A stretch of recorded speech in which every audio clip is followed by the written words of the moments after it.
Why do you exhaust yourself trying so hard to change, yet remain exactly where you started? The answer lies in understanding something most people never learn. The harder you grip sand, the faster it slips through your fingers. The more force you apply to water, the more it resists your touch. The louder you shout at your own reflection, the more distorted it becomes. Your mind operates by the same principle. Right now, as you listen to these words, your breathing is happening without effort. Your heart beats without your conscious command. Your blood flows without your permission. The most essential processes of your life require no struggle, no strain, no desperate pushing. Yet when it comes to changing your habits, transforming your thoughts, or shifting your emotional patterns, you approach them like a warrior charging into battle. You declare war against yourself. You create elaborate plans, complex systems, and rigid schedules. You muscle your way forward with pure willpower, then you wonder why you burn out, why you quit, why you return to old patterns like a river returning to its natural course. The ancient masters understood something profound about human nature. They knew that transformation is not achieved through force, but through the gentle cultivation of awareness. Like tending a garden, change requires patience, consistency, and trust in natural processes. Most people live their entire lives fighting themselves. They wake up each morning ready for battle. Battle against their thoughts, battle against their emotions, battle against their circumstances. They mistake this internal warfare for strength, this constant struggle for progress. But true strength is different. True strength moves like water finding its way around obstacles. True strength bends like bamboo in the storm, returning upright when the wind passes. True strength knows when to act and when to be still. Your first transformation begins with understanding this paradox. The more you force change, the more you create resistance, the more you fight your nature, the stronger your old patterns become. Every action creates an equal and opposite reaction even within the landscape of your own consciousness. Think of a child learning to walk. Do they create a detailed plan? Do they set goals and deadlines? Do they berate themselves for falling? No, they simply observe, attempt, fall, and rise again. Their learning is effortless because it flows with natural law rather than against it. Your habits can change in the same way. The first habit that will transform your life forever is the practice of stillness before action. Not the stillness of laziness or procrastination, but the stillness of the eagle before it strikes. The stillness of the archer before releasing the arrow. The stillness of the mountain before the avalanche. This is not meditation as most people understand it.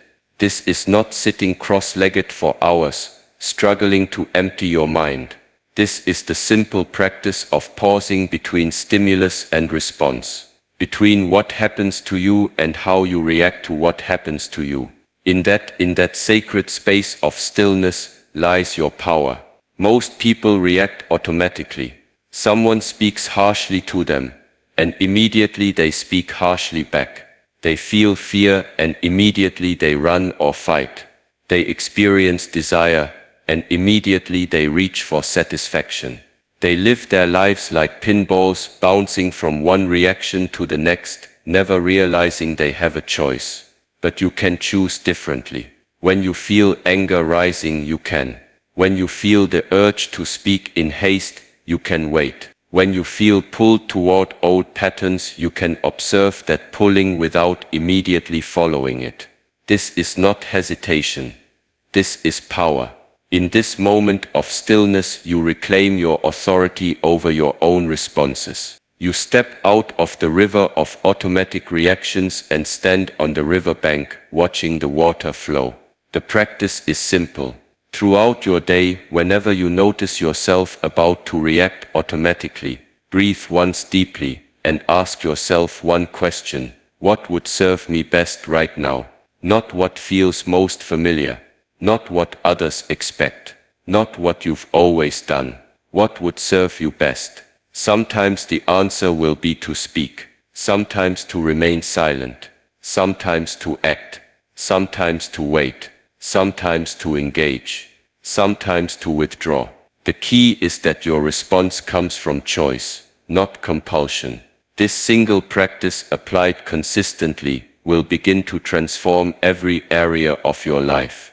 Your relationships will improve because you respond rather than react. Your work will become more effective because you act from clarity rather than impulse. Your inner peace will deepen because you're no longer at the mercy of every passing emotion or circumstance. The second habit builds upon the first. It is the practice of breath as anchor. Your breath is the bridge between your conscious and unconscious mind. It is the one bodily function that operates both automatically and under your conscious control. It is always available to you, requiring no special equipment, no particular location, no specific conditions. Most people breathe shallowly, from their chest, in quick, anxious rhythms. This type of breathing signals danger to your nervous system, keeping you in a constant state of low-level stress. Your body believes it's under threat, even when you're sitting safely in your own home. But when you breathe deeply, slowly from your belly, you send a different signal.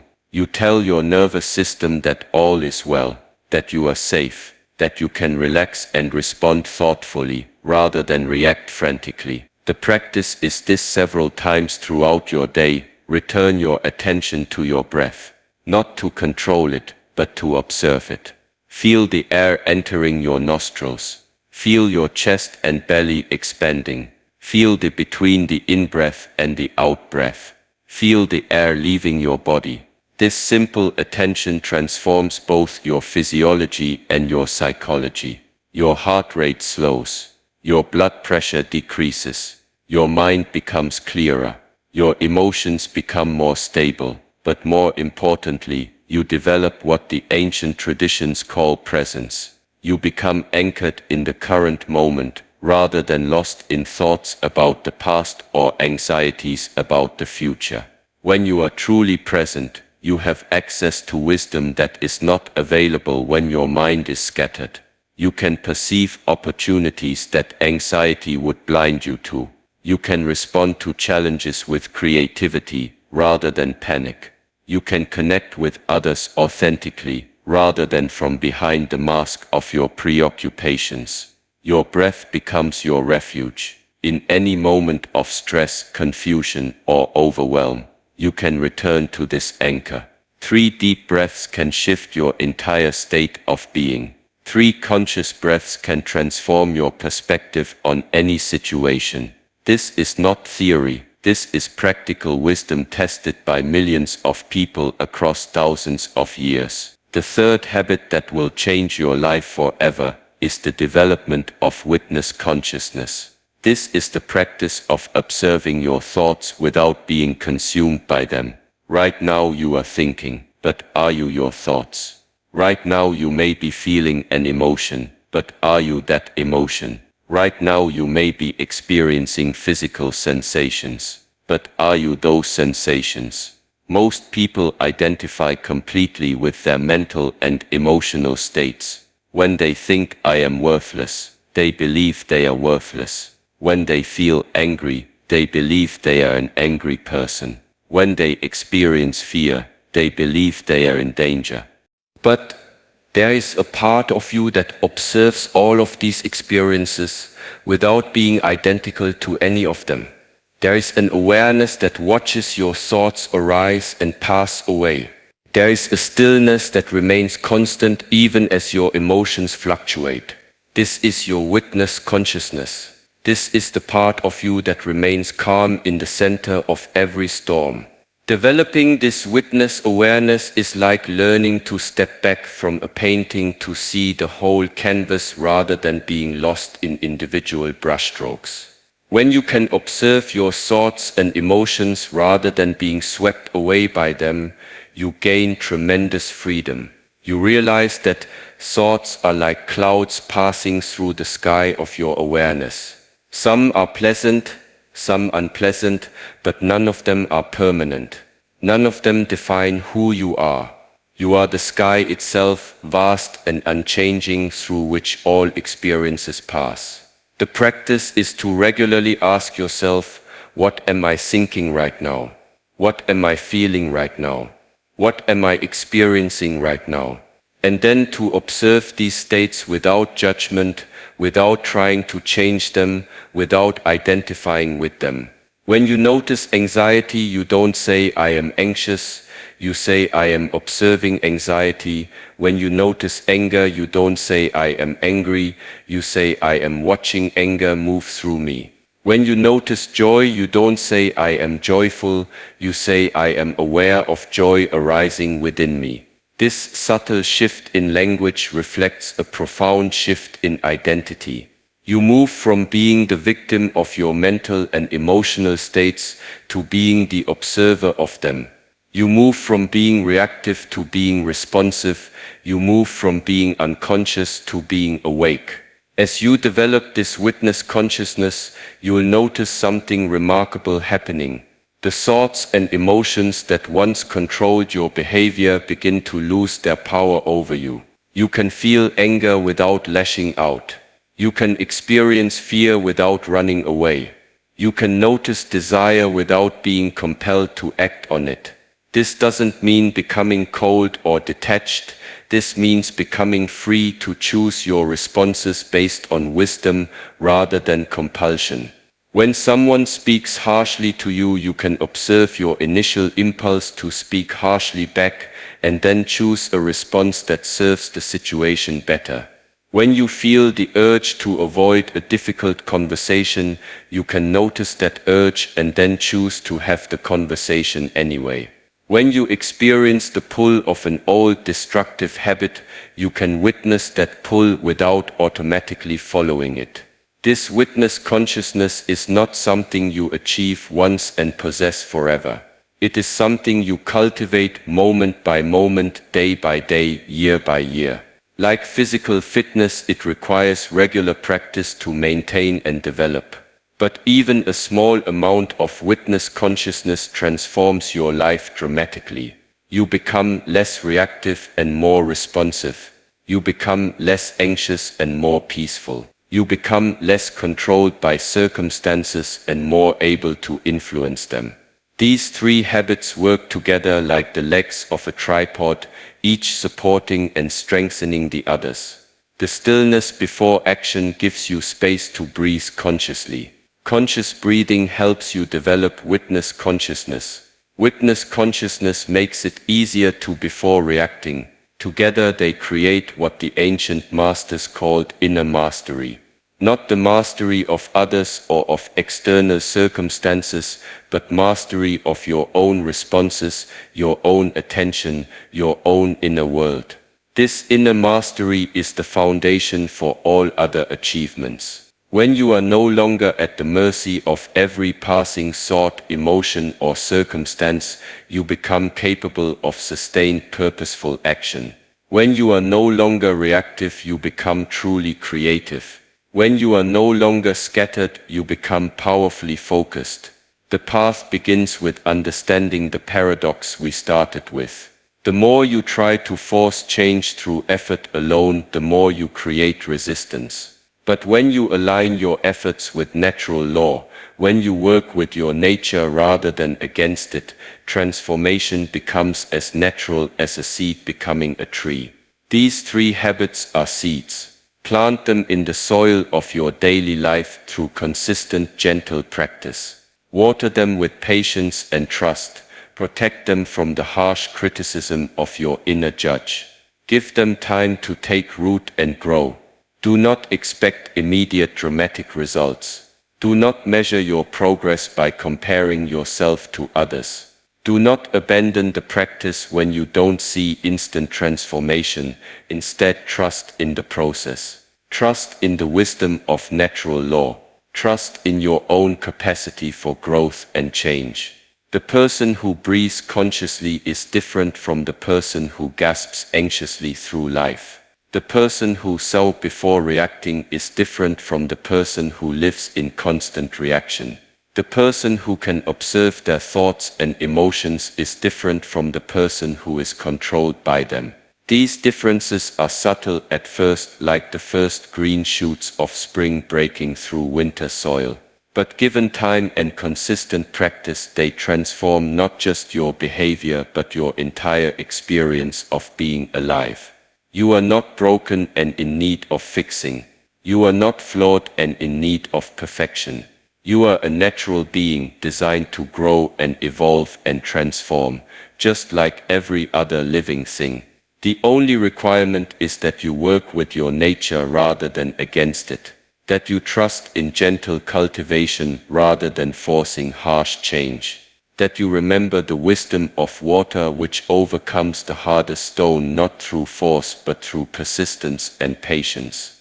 Your transformation has already begun. With each conscious breath, with each intentional, with each moment of witnessing awareness, you are becoming more truly yourself. Not the self that reacts automatically, but the self that responds consciously. Not the self that is controlled by circumstances, but the self that chooses its own way of being. This is the beginning of a different kind of life.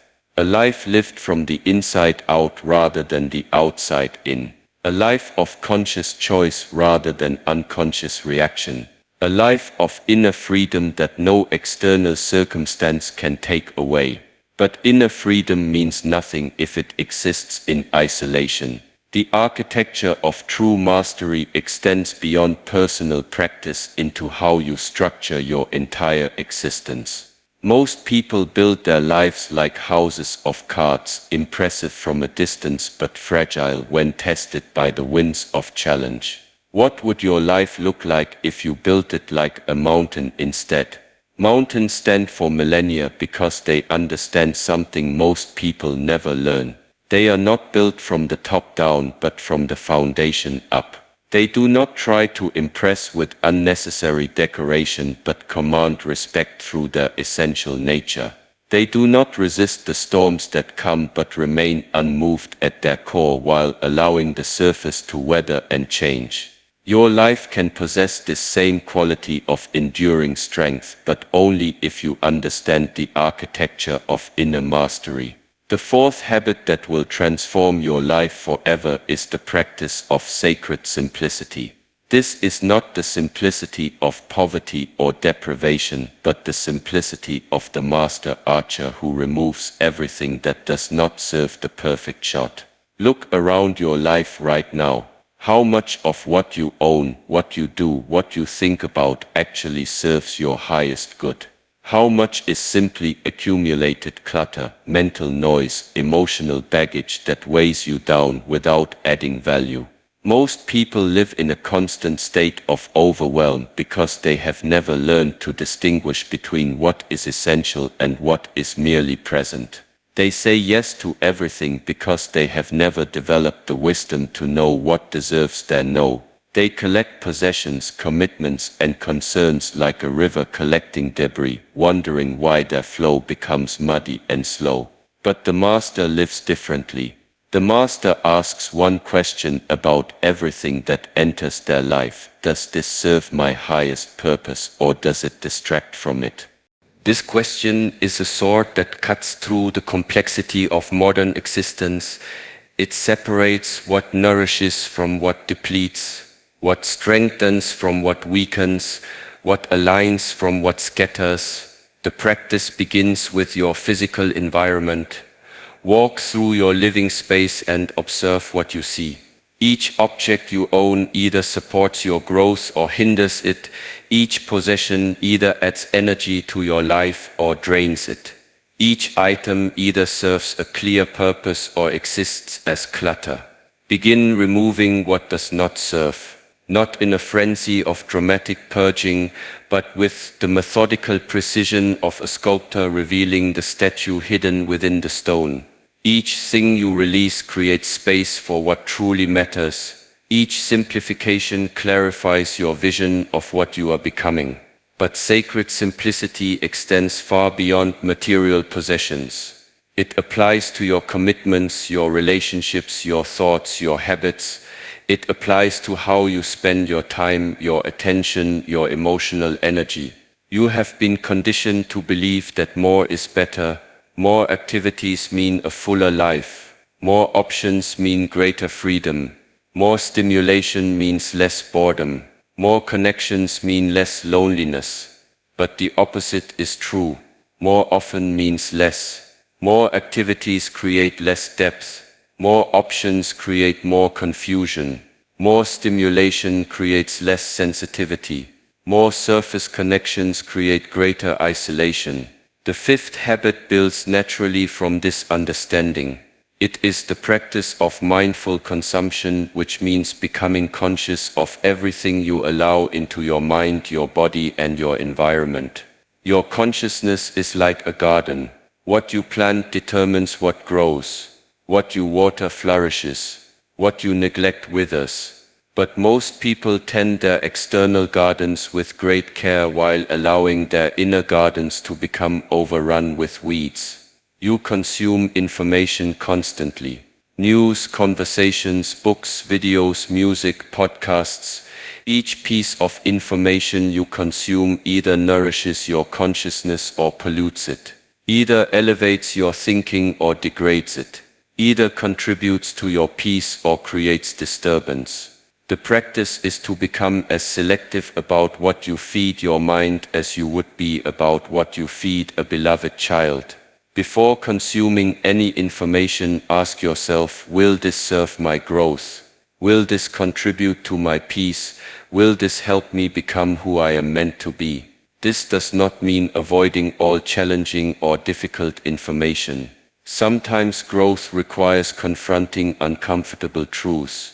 Sometimes wisdom comes through understanding darkness as well as light. But it means choosing consciously rather than consuming automatically.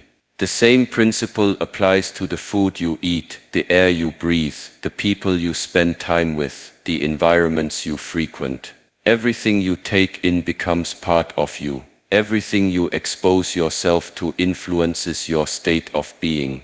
Most people eat whatever is convenient, breathe whatever air surrounds them, spend time with whoever is available, go wherever circumstances take them. They live as if their inner state has nothing to do with their outer choices. But the master understands that consciousness and environment are intimately connected. That what you surround yourself with shapes who you become. That the quality of your inner life reflects the quality of your outer choices. This brings us to the sixth habit, which is the practice of energy management. Most people manage their time but ignore their energy. They schedule their hours but waste their life force. They count their minutes but squander their attention. But time and energy are not the same thing. You can have 8 hours available and accomplish nothing meaningful because your energy is scattered. Or you can have 1 hour available and create something transformative because your energy is focused. Your attention is your most precious resource, more valuable than money, more important than time, more powerful than any external tool or technology. Where you place your attention determines the quality of your experience. How you direct your attention shapes the trajectory of your life. Yet most people treat their attention like they treat loose change, spending it carelessly on whatever happens to catch their interest. They check their phones dozens of times per day. They multitask constantly. They allow their minds to be pulled in dozens of directions simultaneously. This scattered attention creates a scattered life.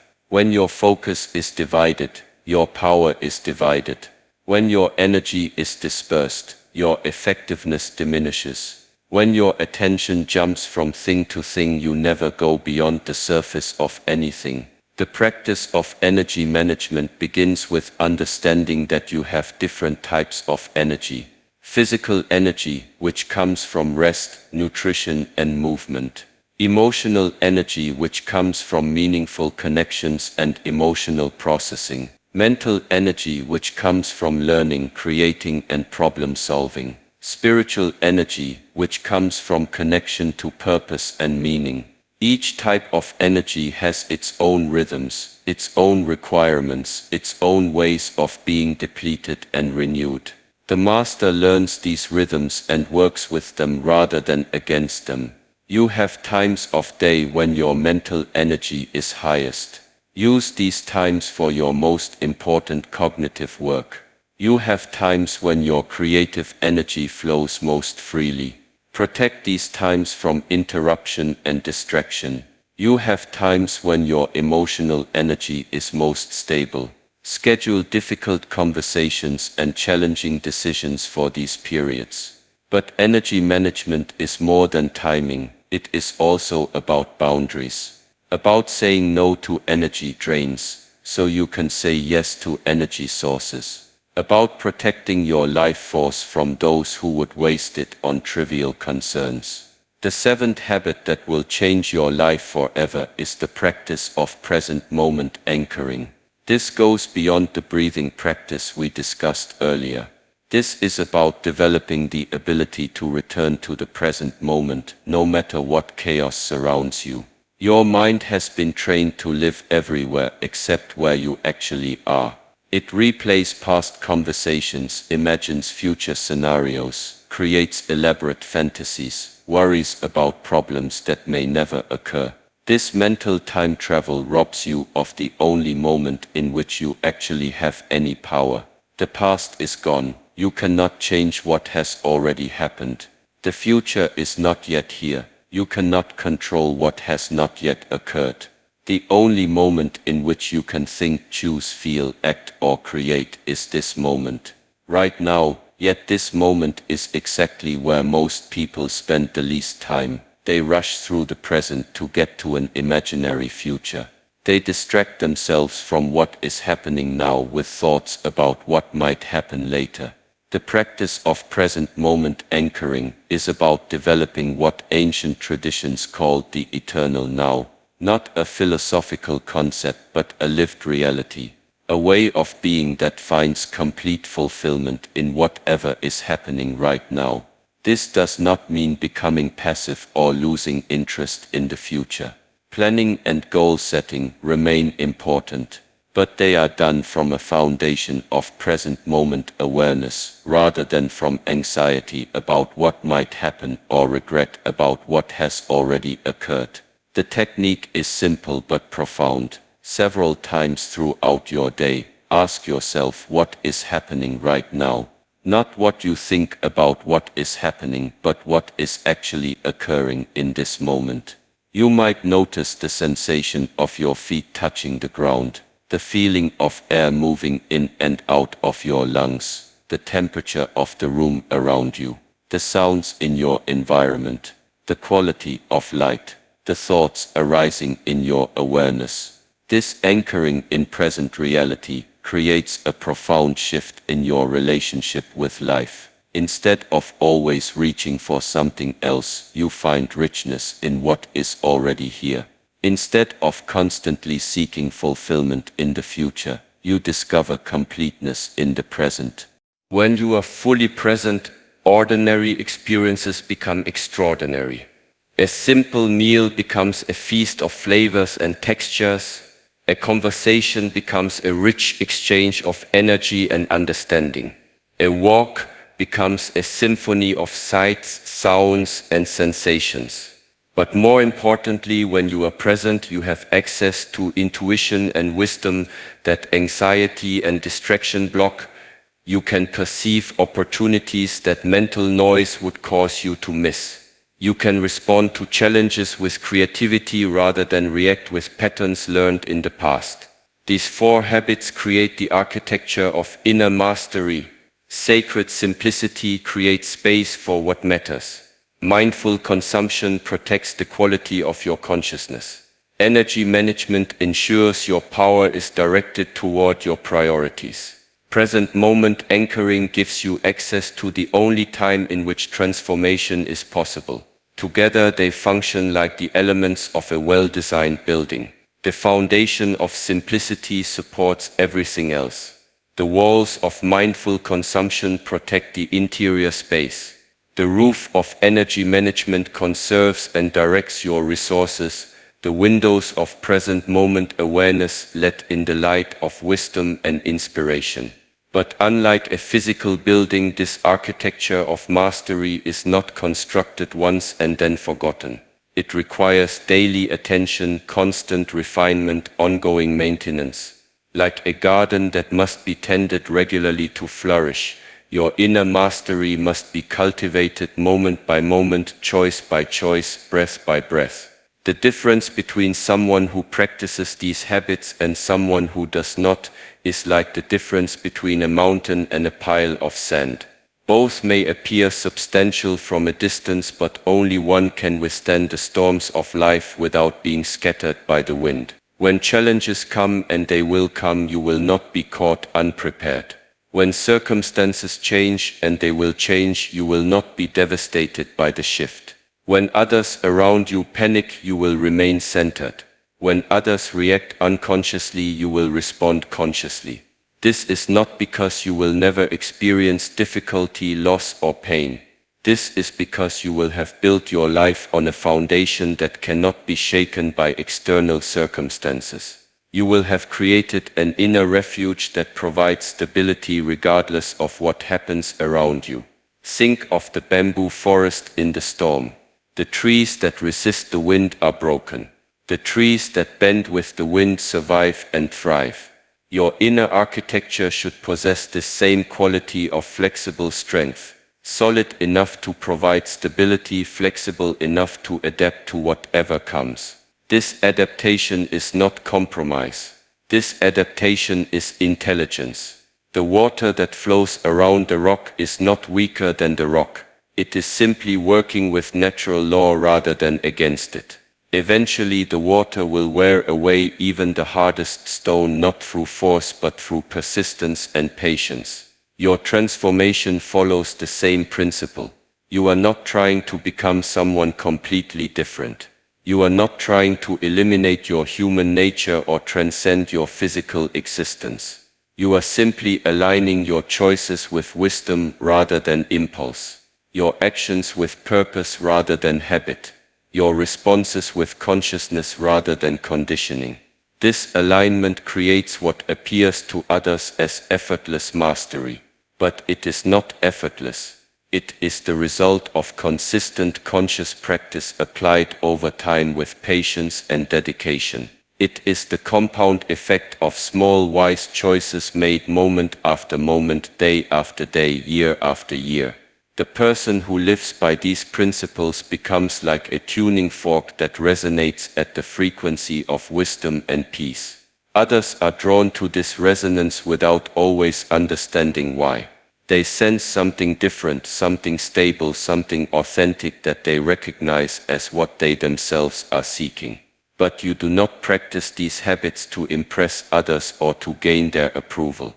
You practice them because they align you with your own deepest nature, because they create the conditions in which your highest qualities can emerge and flourish, because they free you from the exhausting cycle of reaction and unconsciousness that keeps most people trapped in patterns that serve no one. Your life becomes an expression of conscious choice rather than unconscious habit. Your responses become creative rather than reactive. Your presence becomes a gift to everyone you encounter rather than a demand for attention or approval. This is the architecture of inner mastery. Not a destination you arrive at, but a way of being you cultivate. Not a perfect state you achieve, but a continuous practice you refine. Not an escape from the human condition, but a conscious engagement with it. Yet even the most magnificent architecture remains incomplete until it serves a purpose beyond itself. A temple built only for its own beauty becomes a monument to ego. A bridge constructed only to display engineering skill connects nothing to nothing. The truest test of any structure is not how impressive it appears, but how well it serves life. What happens when your inner mastery begins to touch the world around you? The transformation you create within yourself does not remain contained within the boundaries of your own consciousness. Like a stone dropped into still water, every shift in your awareness creates ripples that extend far beyond their point of origin. Every moment of presence influences everyone you encounter. Every conscious choice inspires possibilities in others they may not even recognize. This is not a theory. This is an observable law of human interaction. You have experienced it yourself, though you may not have understood what was happening at the time. You have been in the presence of someone whose inner state was agitated, angry, or anxious, and felt your own peace disturbed without any words being spoken. You have encountered someone radiating joy or calm and noticed your own mood lifting in response. You have walked into rooms where tension was thick enough to cut, or into spaces where serenity seemed to emanate from the very walls. Consciousness is contagious. What you embody spreads to others whether you intend it or not. The question is not whether you influence those around you, but what kind of influence you choose to be. The 8th habit that will change your life forever is the practice of compassionate boundaries. This is the art of saying no with love and yes with intention, of protecting your energy while remaining open to connection, of serving others without depleting yourself. Most people approach boundaries from one of two extremes. Either they have no boundaries at all, saying yes to everything and everyone until they collapse from exhaustion and resentment. Or they build walls so high and thick that nothing can penetrate them, protecting themselves by cutting themselves off from meaningful connection. But there is a third way. The way of the wise gardener who builds a fence not to keep life out but to create the conditions in which life can flourish. The fence protects the tender seedlings from being trampled, but it does not block the sun or prevent the rain from nourishing what grows within. Your boundaries should serve the same function. They should protect your inner garden from those who would carelessly damage what you are cultivating, while remaining permeable to genuine connection, authentic exchange, and mutual growth. The practice begins with understanding that saying no to what does not serve you is saying yes to what does. When you decline a commitment that would drain your energy without adding value, you create space for commitments that align with your purpose. When you choose not to engage with someone who consistently brings chaos into your life, you make yourself more available for relationships that nourish and inspire. But compassionate boundaries are not built from anger, fear, or judgment. They are not walls erected to keep bad people out or to punish those who have disappointed you. They are loving choices made from clarity about what serves your highest good and the highest good of others. When you say no from this place of compassion, you are actually serving the other person, even if they do not immediately understand this. You are refusing to enable their unconscious patterns. You are declining to participate in dynamics that harm both of you. You are choosing truth over convenience, authenticity over people-pleasing. This requires courage. It requires the willingness to disappoint others in order to remain true to yourself. It requires accepting that not everyone will understand or approve of your choices. It also creates the space for relationships that are based on genuine appreciation rather than obligation, on mutual respect rather than codependence. The 9th habit flows naturally from this understanding. It is the practice of daily renewal, which means creating rituals that reconnect you to your deepest purpose and highest values. Most people live their lives on autopilot, following routines that were established unconsciously and serve no clear purpose. They wake up, check their phones, rush through breakfast, hurry to work, spend their days reacting to whatever demands attention, return home exhausted, distract themselves with entertainment, collapse into bed, and repeat the cycle the next day. But the Master lives differently. The Master understands that each day is an opportunity to choose consciously who to become. Each morning is a chance to align with purpose. Each evening is an invitation to reflect, learn, and prepare for the next chapter. The practice of daily renewal is about creating moments throughout your day that remind you why you are here and who you are becoming. These are not complicated rituals requiring hours of time or elaborate preparations. They are simple practices that anchor you in what matters most. You might begin each day with 3 minutes of conscious breathing, setting an intention for how you want to show up in the world. You might end each day with 3 minutes of gratitude, acknowledging the gifts and lessons the day has brought.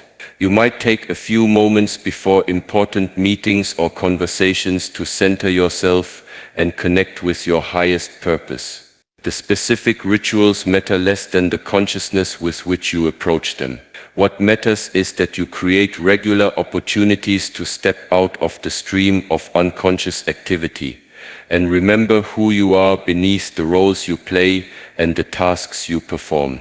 These moments of renewal prevent you from becoming lost in the busyness of daily life. They ensure that your actions remain aligned with your values rather than driven by habit or external pressure. They create continuity between your inner development and your outer expression. The 10th and final habit that will transform your life forever is the practice of silent service. This is the art of giving without depletion, of acting from fullness rather than emptiness, of contributing to the world in ways that nourish rather than drain your life force. Most people misunderstand service. They believe it means sacrificing themselves for others, giving until they have nothing left, putting everyone else's needs before their own. They confuse service with martyrdom, generosity with self-abandonment. But true service operates by a different principle. True service comes from overflow, not emptiness. Like a well-fed tree that drops its fruit naturally, you serve best when you give from abundance rather than scarcity, from strength rather than weakness, from love rather than obligation.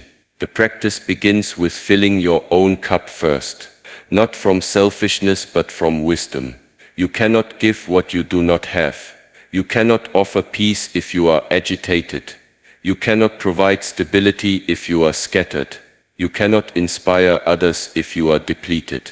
This does not mean becoming self-centered or indifferent to others' needs. This means understanding that the most powerful way to serve others is to become someone whose very presence is a gift.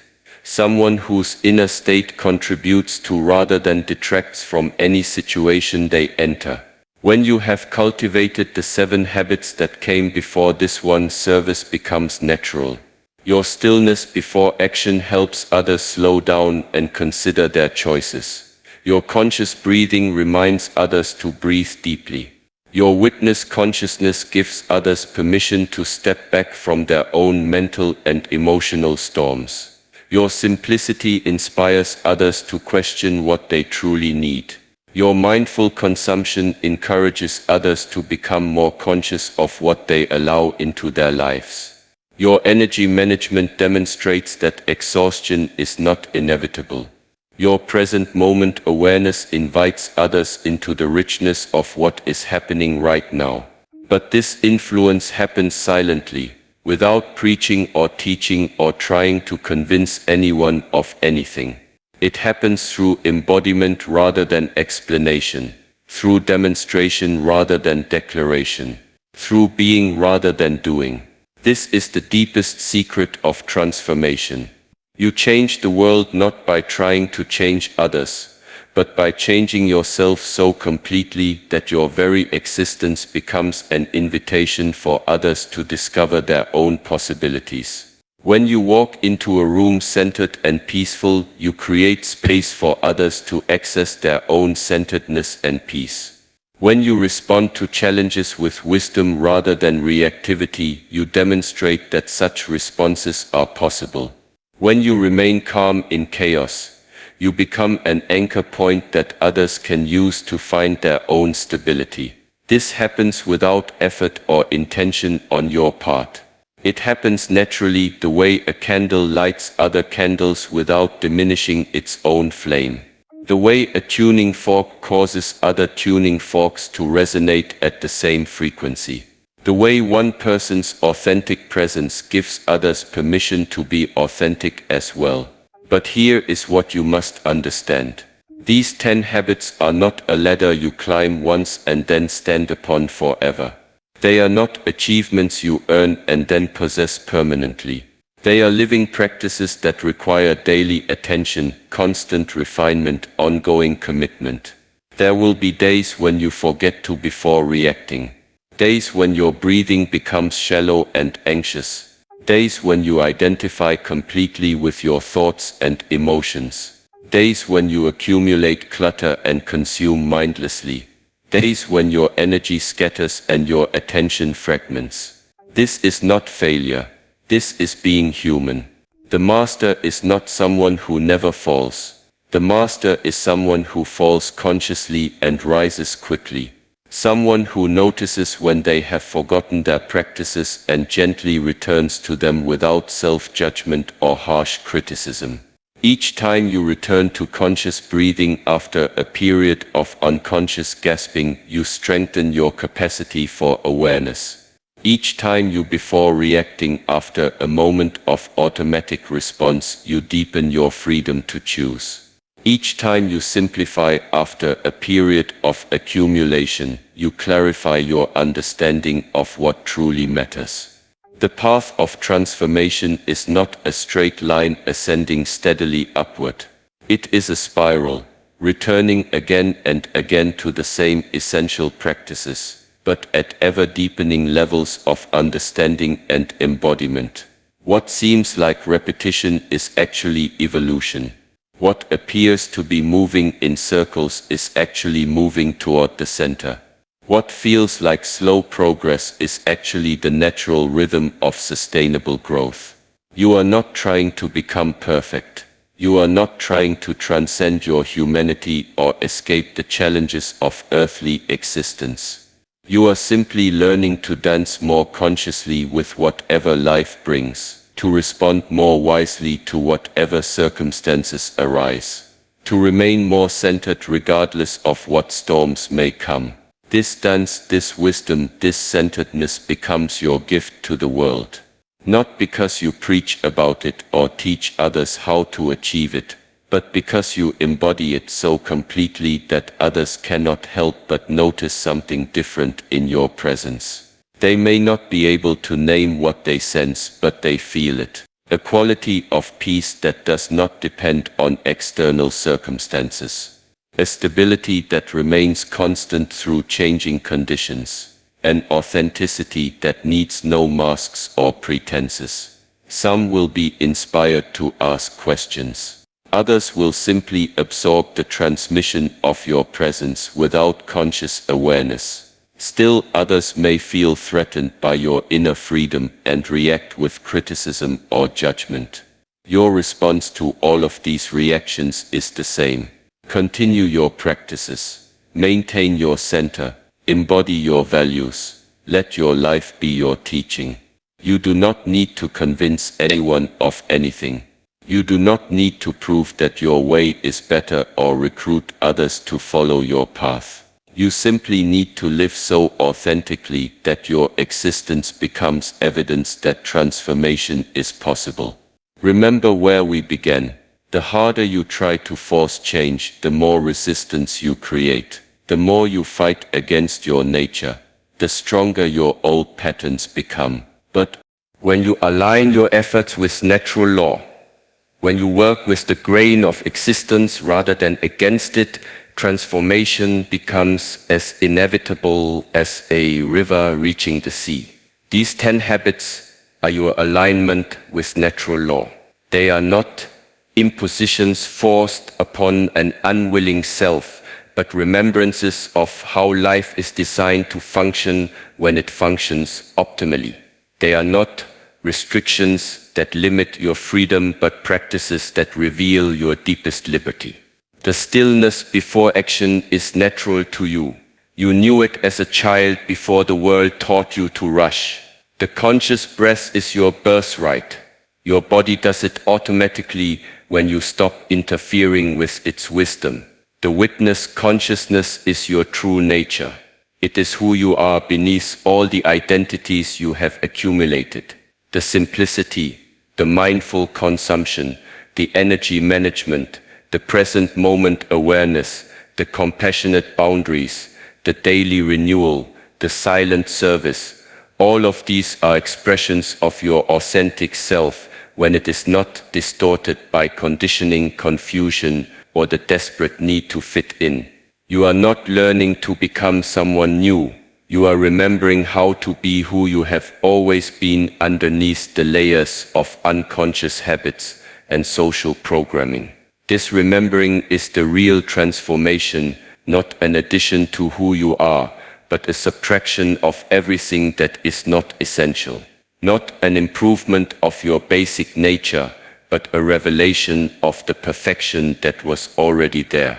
Like a sculptor who does not add anything to the stone but simply removes everything that is not the statue, you transform by releasing everything that is not authentically you. Every false belief, every limiting pattern, every way of being that serves ego rather than essence. What remains when you have finished this removing is not empty space, but fullness. Not the absence of self, but the presence of your truest self. Not a diminished version of who you were, but an amplified expression of who you are. This is the final ripple effect of transformation. You do not just change your own life. You become a living demonstration that change is possible. You do not just find your own peace. You become a source of peace for others. You do not just solve your own problems. You become part of the solution to the collective challenges facing humanity. The world needs people who have remembered who they are, who have reclaimed their inner authority, who have learned to respond rather than react, who can remain centered in chaos and spread that centeredness simply by being present. The world needs you to become fully yourself, not the version of yourself that pleases others or meets their expectations, but the version that emerges when you align with your deepest truth and highest possibility. Start now. Start with your next breath. Start with this moment of stillness before your next action. Start with witnessing whatever thought or emotion is arising in your awareness right now. Start small, but start. Start imperfectly, but start. Start without knowing how it will unfold, but start. The river does not hesitate at the mountaintop, wondering if it has what it takes to reach the ocean. It simply begins flowing, trusting in the laws that govern all water, all movement, all natural transformation. You are that river. Your transformation is that inevitable. Your arrival at the ocean of your own true nature is that certain. All that remains is to begin flowing.